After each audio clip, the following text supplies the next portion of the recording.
വരുന്നത് തിരുവനന്തപുരത്തു നിന്നാണ്. എൻ്റെ പേര് ദീപ, എൻ്റെ വീട് പട്ടത്തു നിന്നാണ്. ഞാനിവിടെ കൃപാസന മാതാവിന്, ഇതെൻ്റെ മകൻ അഭയ്. ഞാൻ അമ്മയുടെ പ്രത്യക്ഷീകരണത്തിന് ഈ ആൾത്താരിൽ വന്നു നിന്ന് സാക്ഷ്യം പറയാൻ എനിക്ക് അനുവദിച്ചതിന് എൻ്റെ അമ്മയ്ക്ക് തിരുക്കുമാരനും കോടാനുകോടി നന്ദി. ഞാൻ ആദ്യമായിട്ട് കൃപാസനത്തെ പറ്റി അറിഞ്ഞിട്ട് വർഷങ്ങളായി. എനിക്ക് ഒരു വെട്ടുകാട് പള്ളിയിൽ പോയപ്പോൾ അവിടെ നിന്ന് ഒരാൾ പത്രം തന്നു. പക്ഷേ അന്ന് എനിക്ക് ഇതെവിടെയാണെന്ന്, എന്താണ്, നമുക്കിവിടെ വരാൻ പറ്റുമെന്നൊന്നും എനിക്ക് അറിഞ്ഞുകൂടിയിരുന്നു. ഞാൻ ഈ പത്രം സൂക്ഷിച്ച് അലമാരയ്ക്കകത്ത് വെച്ചിരുന്നു. 2024 ഡിസംബർ 28 എനിക്ക് എൻ്റെ മോനെ കൊണ്ട് അവനെ കുറച്ച് അസ്വസ്ഥതകളുണ്ടായപ്പം എനിക്ക് ഇവിടെ വരണമെന്ന് തോന്നി. ഞാൻ ആദ്യമായിട്ട് യൂട്യൂബിൽ സാക്ഷ്യം കണ്ടാണ് ട്രിവാൻഡ്രം വെട്ടുകാട്ട് പള്ളിയിൽ വെച്ച് എനിക്കൊരാൾ പത്രം തരികയും അവിടെ വെച്ചാണ് ഞാൻ അറിഞ്ഞതും. പക്ഷേ അന്ന് എനിക്ക് അമ്മയെക്കുറിച്ചുള്ള മഹത്വമൊന്നും എനിക്ക് അറിഞ്ഞുകൂടിയിരുന്നു. 2024 ഡിസംബർ 24 ഞാൻ ഇവിടെ വരികയും അന്ന് തന്നെ ഞാൻ ഉടമ്പടി എടുക്കുകയും ചെയ്തു. ഞാൻ 6 നിയോഗം വെച്ചതിൽ ആദ്യത്തെ നിയോഗം എൻ്റെ മോന് ഒരു പഠിക്കാൻ പോകാനും അവനൊരു ജോലിയുടേതായിരുന്നു. അപ്പോൾ ഉടമ്പടി പുതുക്കി രണ്ടാമത് ഉടമ്പടി പുതുക്കി ഒരാഴ്ച കഴിഞ്ഞപ്പോഴത്തേക്കും എനിക്ക് മോന് ISRL അപ്രൻറ്റീസിന് പേപ്പർ വരികയും അവിടെ നിന്ന് വിളിക്കുകയും അങ്ങനെ 1 വർഷം അവൻ പോവുകയും ചെയ്തു. പിന്നീട് അവനെ അവിടെ നിന്ന് തന്നെ സ്ഥിരം ടെസ്റ്റ് എഴുതി കയറണമെന്ന് പറഞ്ഞ് PSC കോച്ചിങ്ങിന് പോവുകയും ഇപ്പോൾ ഒരു 45 ദിവസത്തെ വിശാഖപട്ടണത്തിലെ കോഴ്സ് വരികയും സമയചുരുക്കത്തിൻ്റെ അമ്മ എനിക്ക് 45 ദിവസം കൊണ്ട് ഒരു കോഴ്സ് പഠിക്കാനും എൻ്റെ മോൻ അവിടെ പോയി പഠിച്ച് പൂർത്തിയാക്കുകയും സർട്ടിഫിക്കറ്റോടെ തിരിച്ചു വരികയും കമ്പനി തന്നെ പ്ലേസ്മെൻറ്റ് കൊടുത്ത് അവനെ ഖത്തറിൽ കൊണ്ടുപോവുകയും ഈ മാസം 27 എൻ്റെ മോൻ ഖത്തറിലോട്ട് പോവുകയാണ്. പിന്നെ അതുപോലെ തന്നെ ഈ മെഡിക്കലിൻ്റെ സമയത്ത് അമ്മയുടെ വെഞ്ചരിച്ച ഉപ്പും കാശുരൂപവും തൈലവും കൊടുത്ത് ഞാൻ കുരിശ് വരച്ച് വിശ്വാസ പ്രമാണം ചൊല്ലി പ്രാർത്ഥിച്ചതിൻ്റെ ഫലമായി എൻ്റെ മോന് മെഡിക്കൽ ഓക്കെ ആയി. ഒരുപാട് അനുഗ്രഹങ്ങൾ അല്ലാതെ തന്നെ എനിക്ക് അമ്മ തന്നിട്ടുണ്ട്. ഒത്തിരി അനുഗ്രഹങ്ങൾ തന്നിട്ടുണ്ട്. അതുപോലെ തന്നെ ഞാൻ എല്ലാവർക്കും പ്രേക്ഷിത പ്രവർത്തനം എന്ന് പറയുന്നത് പത്രം ആശുപത്രിയിൽ കൊണ്ട് രോഗികൾക്ക് കൊടുത്ത് കാര്യം അമ്മയും തിരുക്കുമാരനെയും കുറിച്ച് പറഞ്ഞു കൊടുക്കുകയും ഞാൻ പറയും, വിശക്കുമ്പോൾ ആഹാരം കഴിച്ചാൽ വയറ് വീക്കും, അതുപോലെ അമ്മയെ വിളിച്ചാൽ ഒന്നും തന്നില്ല എന്ന് പറഞ്ഞ് ഉപേക്ഷിക്കരുത്, വിളിച്ചുകൊണ്ടേ ഇരിക്കണം, നമ്മുടെ പ്രാർത്ഥനയ്ക്ക് എന്നായാലും ഉത്തരം തരും. ഞാൻ ഒരുപാട് കഷ്ടതയിൽ കൂടി കടന്നു വന്നതാണ്, ഒരുപാട് സഫർ ചെയ്താണ്. എൻ്റെ 2 മക്കൾ ഇരട്ടയാണ്, ഇത് ഇളയ മകനാണ്. ഒരുപാട് അനുഗ്രഹങ്ങൾ അമ്മ തന്നിട്ടുണ്ട്. അമ്മ ജീവനോടെ പ്രത്യക്ഷപ്പെട്ട ഡിസംബർ 7 ആ 7ൻ്റെ പ്രത്യേകത വെച്ച് ഈ മാസം 27 ജൂൺ 27 എൻ്റെ മോന് പോകാനായിട്ട് പറ്റി. അത് എൻ്റെ അമ്മ തന്ന ഏറ്റവും വലിയൊരു സമ്മാനമാണ് എനിക്ക്.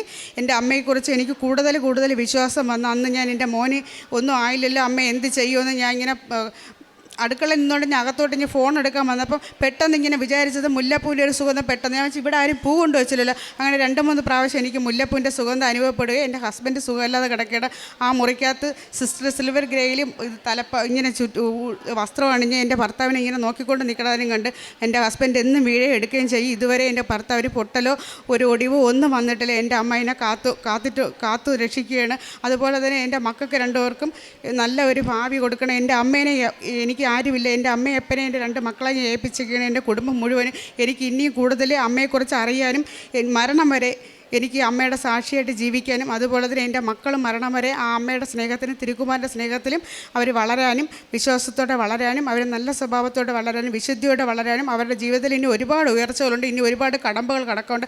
ആ കടമ്പകളെല്ലാം എൻ്റെ അമ്മയും അപ്പനും എൻ്റെ മക്കളെ താങ്ങണം. അതുപോലെ തന്നെ ഞാൻ 20 വർഷമായിട്ട് ഞാൻ അപ്പനെ വിശ്വസിച്ച് ജീവിക്കുന്നൊരു മോളാണ്. എൻ്റെ മക്കൾക്ക് 2 പേർക്കും എനിക്കറിയാം. സ്വപ്നത്തിൽ ഞാൻ ജോസഫ് അച്ഛനെ കാണുകയും അച്ഛൻ്റെ അടുത്ത് എൻ്റെ മോൻ്റെ കാര്യം പറയുകയും ഒരു അച്ഛൻ വന്നിട്ട് ഒരു മോനായിട്ട് വന്നിട്ട് അച്ഛൻ്റെ മോനെ വിദേശത്ത് പോകണം അനുഗ്രഹിക്കണമെന്ന് പറയുകയും അങ്ങനെ ഞാൻ കാണുകയുണ്ടായി. എൻ്റെ മോൻ്റെ അടുത്ത് കാര്യം പറയുമ്പോൾ അച്ഛൻ ഇങ്ങനെ ചിരിച്ചുകൊണ്ട് നിന്ന് മറുപടി ഒന്നും പറഞ്ഞില്ല. സ്വപ്നത്തിൽ നിന്ന് ഉണർന്നിട്ട് വീണ്ടും ഞാൻ അച്ഛൻ ഒരുപാട് പ്രാവശ്യം ഞാൻ കണ്ടു. അതെനിക്ക് അമ്മ തന്ന ഒരു അടയാളമാണ്. പിന്നെ ഞാൻ അമ്മേനെ 1-2 പ്രാവശ്യം അമ്മയുടെ ഈ രൂപമല്ലാത്ത രൂപത്തിൽ ഞാൻ സ്വപ്നം കണ്ടിട്ടുണ്ട്. എല്ലാം തന്ന ദൈവത്തിന് നന്ദി. ഇനി എനിക്ക് പ്രേക്ഷിത പ്രവർത്തനം ഞാൻ പത്ര ഹോസ്പിറ്റലിൽ രോഗികൾക്ക് കൊണ്ട് ഞാൻ തൈലം കൊണ്ടുപോയി അവർക്ക് തേച്ച് അവർ പ്രാർത്ഥിക്കാറുണ്ട്. പിന്നെ ഇപ്പം ഞാൻ 2 പ്രാവശ്യമായിട്ട് പാലിയേറ്റീവിൽ പോയിട്ട് എൻ്റെ പ്രേക്ഷിത പ്രവർത്തനം ചെയ്യുന്നുണ്ട്. പിന്നെ ഞാൻ വീട്ടിൽ വയ്ക്കുന്ന ആഹാരം 1 പൊതി അല്ലെങ്കിൽ 2 പൊതി ചോറ് ഭിക്ഷക്കാരിരിക്കുന്ന സ്ഥലത്ത് നോക്കി ഞാൻ കൊണ്ട് കൊടുക്കാറുണ്ട്. ഇപ്പം ഞങ്ങൾ 6 മാസമായി ഒരു കൂട്ടായ്മയിൽ പോയി അവർ 4 സ്ഥലത്ത് ഫുഡ് കൊടുക്കുന്നുണ്ട്. അവരെ കൂടെ ചേർന്ന് ഞാനും അതിൽ പങ്കെടുക്കാറുണ്ട്. ഇന്നലെ ആയിരുന്നു ആ ഫുഡ് കൊടുത്തത്, അവരെ കൂടെ പോയി പങ്കെടുക്കുക. അങ്ങനെയൊക്കെ ചെയ്തതിന് ശേഷം ഒത്തിരി അനുഗ്രഹങ്ങൾ എനിക്കുണ്ടായി. പിന്നെ ഞാൻ പല പ്രാവശ്യവും ഒരുപാട് സാക്ഷ്യം കേട്ടിട്ടുണ്ട്. അപ്പോഴൊക്കെ ഓഫർ ലെറ്റർ വന്നെന്നും ഇങ്ങനെ പോകുന്നെന്നൊക്കെ പറയുമ്പോൾ എൻ്റെ മനസ്സിലൊരാഗ്രഹം, എൻ്റെ മക്കൾക്ക് ഇതേപോലെ പോകാൻ പറ്റുമോ അമ്മേ, എനിക്ക് എപ്പോഴും പാസ്പോർട്ട് പാസ്പോർട്ട് എടുക്കണോ എന്നൊരു വിചാരം മനസ്സിലുണ്ട്. പക്ഷേ പെട്ടെന്ന് ഈ 45 ദിവസത്തെ കോഴ്സ് വിശാഖപട്ടണത്ത് വരികയും അവർ പറഞ്ഞ് പാസ്പോർട്ട് ഉണ്ടോ പെട്ടെന്ന് എടുക്കണമെന്ന് പറയുകയും പിറ്റേന്ന് പോയി എടുക്കുകയും അങ്ങനെ പാസ്പോർട്ട് ശരിയായി. എൻ്റെ അമ്മ ഇപ്പോഴും എനിക്കത് ഓർമ്മിക്കാൻ വയ്യ. എൻ്റെ മക്കൾ വിദേശത്ത് പോകണമെന്ന് പറഞ്ഞപ്പോഴത്തേക്കും എനിക്കത് ഭയങ്കര ഒരു അനുഗ്രഹമാണ്. ജീവിതത്തിൽ എനിക്ക് ഒരിക്കലും മറക്കാൻ പറ്റില്ല. പോണത് വരെ എൻ്റെ അമ്മ എൻ്റെ മക്കളെ കൂടെ പോകണം. എനിക്ക് എറണാകുളത്ത് വെച്ച ഫ്ലൈറ്റിൽ കൂടെ പോകാൻ എനിക്ക് പറ്റൂല. എൻ്റെ അമ്മയും അപ്പനെയും ഏൽപ്പിച്ച് ഇവിടെയാണ്. അതുപോലെ തന്നെ 2 വർഷം അവരവിടെ നിന്നാൽ മാത്രമേ ഉള്ളൂ. അവിടെ നിൽക്കുകയും എല്ലാത്തിനും നന്ദി പറയുന്നു. എൻ്റെ പേര് അഭയ്. ഞാൻ ആദ്യം 2024 ജൂൺ 9-ാം തീയതിയാണ് ഇവിടെ വരുന്നത്. എനിക്ക് ആദ്യം തന്നെ ഒരു ഈശ്വര വിശ്വാസിയല്ലായിരുന്നു ഞാൻ. പിന്നെ എൻ്റെ അമ്മ ഇവിടെ കൊണ്ടുവരിക, അതിനുശേഷമുള്ള മാറ്റങ്ങളാണ് എനിക്ക് കണ്ടുവന്നതും. ഇവിടെ വന്നതിന് ശേഷമുള്ള പ്രാർത്ഥനയും, അതിനുശേഷം എനിക്ക് ISRൽ ജോലി ആവശ്യത്തിനായി കിട്ടി. അതിനുശേഷം ഞാൻ അവിടെ നിന്ന് ഇറങ്ങി കുറച്ച് നാൾ ജോലിയില്ലാതെ ഒരവസരം കിട്ടായിരുന്നപ്പോഴാണ് ഇവിടെ നിന്ന് പ്രാർത്ഥിക്കുകയും അതിന് മുന്നാടി എനിക്ക് ആന്ധ്രയിൽ പഠിക്കുന്ന കോഴ്സിനായി ഒരവസരം കിട്ടുകയും അവിടെ നിന്നൊരു പഠിച്ചിറങ്ങി അവിടെ നിന്ന് തന്നെ ഒരു മെഡിക്കലും പാസ് എനിക്ക് ഈ മാസം 27-ാം തീയതി ഖത്തറിലോട്ട് പോകാനുള്ള ഒരു അവസരം കിട്ടിയായിരുന്നു. എല്ലാത്തിനും ഇവിടുത്തെ ഒരു അമ്മയുടെ ഒരു പ്രസൻസ് ആയിരുന്നു എനിക്ക്. അവൻ എന്നെ വിളിച്ചപേക്ഷിക്കുമ്പോൾ ഞാൻ ഉത്തരമരുളും. അവൻ്റെ കഷ്ടതയിൽ ഞാൻ അവനോട് ചേർന്ന് നിൽക്കും. ഞാൻ അവനെ മോചിപ്പിക്കുകയും മഹത്വപ്പെടുത്തുകയും ചെയ്യും. സങ്കീർത്തനം 91:15 വചനമാണ്. വിളിക്കുന്നവരോട് ഉത്തരം പറയുന്ന ഒരു ദൈവത്തിൻ്റെ അനുഭവമാണ് പരിശുദ്ധമ്മ ജീവനോടെ പ്രത്യക്ഷപ്പെട്ട ഈ ആലയത്തിൽ വരുമ്പോൾ നമുക്കും അനുഭവപ്പെടുന്നത്. വിളിച്ചപേക്ഷിക്കുമ്പോൾ ഉത്തരം മരുളുന്ന ഒരു ദൈവത്തിൻ്റെ സാന്നിധ്യമാണ് ഉടമ്പടി മക്കളുടെ ജീവിതത്തിൽ നമുക്ക് കാണുവാൻ സാധിക്കുന്നത്.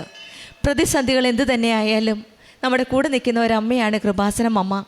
മെഡിക്കലിന് പോയപ്പോൾ തടസ്സങ്ങളുണ്ടായിരുന്നു. പക്ഷെ അവിടെയെല്ലാം നേർച്ച വസ്തുക്കളായ ഉടമ്പടി തൈലവും കാശുരൂപവും വെഞ്ചരിച്ച ഉപ്പുമൊക്കെ ആയിട്ട് വിശ്വാസ പ്രമാണം ചൊല്ലി പ്രാർത്ഥിച്ചു പോകുമ്പോഴെല്ലാം ആ അമ്മ കൈവിടാതെ കൈപിടിച്ചുകൊണ്ട് നമ്മെ നയിക്കുന്ന ഒരു സാന്നിധ്യമാണ്. അമ്മ സാന്നിധ്യമാണ് ഉടമ്പടി മക്കളുടെ ജീവിതത്തിൽ നമുക്ക് കാണുവാൻ സാധിക്കുന്നത്.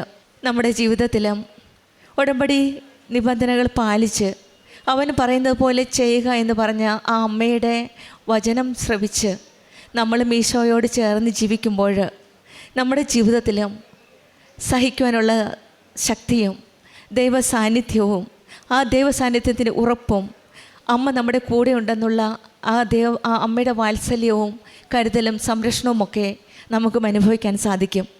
കഷ്ടതയിൽ കൂടെ നിൽക്കുന്ന ഒരമ്മയാണ് കൃപാസനം അമ്മ. എന്താവശ്യമായാലും നമ്മുടെ കൂടെയുണ്ട്. കാനായിലെ വിവാഹ വിരുന്നിൽ കുടുംബത്തിൻ്റെ കൂട്ടുനിന്ന ആ അമ്മ ഇന്ന് നമ്മുടെ കൂടെ, നമ്മുടെ കുടുംബ പ്രശ്നങ്ങളിലും നമ്മുടെ എല്ലാ പ്രതിസന്ധികളിലും കൂടെ നിൽക്കുന്ന അമ്മയാണ് കൃപാസനം അമ്മ. ദൈവത്തെ വിളിക്കുന്നവരെ ദൈവം കേൾക്കും. കൃപാസനം മരിയൻ ഉടമ്പടി വഴി ആ വിശ്വാസത്തെ നാം ശക്തമാക്കുകയാണ്. ഒരു ആത്മീയ യാത്രയാണ് ഉടമ്പടി ജീവിതം. ഉടമ്പടിയിലൂടെ ദൈവത്തിൻ്റെ സഹായവും രക്ഷയും സംരക്ഷണവും നമ്മൾക്ക് ലഭിക്കട്ടെ എന്ന് പ്രാർത്ഥിച്ചുകൊണ്ടും ദീപയ്ക്കും കുടുംബത്തിൽ ലഭിച്ച ഈ വലിയ അനുഗ്രഹത്തിന് പ്രത്യേകിച്ചും സുഗന്ധാഭിഷേകവും അമ്മയുടെ സാന്നിധ്യവും സ്വപ്നത്തിൽ കൂടെ അമ്മയുടെ പ്രസൻസും മകൻ കിട്ടിയ ഈ ജോലിക്കുമെല്ലാം നമ്മൾക്ക് കരങ്ങളടിച്ച് ദൈവത്തെ മഹത്വപ്പെടുത്താം. അത്യപൂർവ ദൈവാനുഭവങ്ങൾ ഇനി നിങ്ങൾക്കും സ്വന്തം. ഈ യൂട്യൂബ് ചാനൽ ഇതുവരെ സബ്സ്ക്രൈബ് ചെയ്തിട്ടില്ലെങ്കിൽ ഇപ്പോൾ തന്നെ സബ്സ്ക്രൈബ് ചെയ്യുക. ഈ വീഡിയോ ഇപ്പോൾ തന്നെ നിങ്ങളുടെ സുഹൃത്തുക്കൾക്ക് ഷെയർ ചെയ്തുകൊണ്ട് കർത്താവിൻ്റെ പ്രേക്ഷിതരാകുക.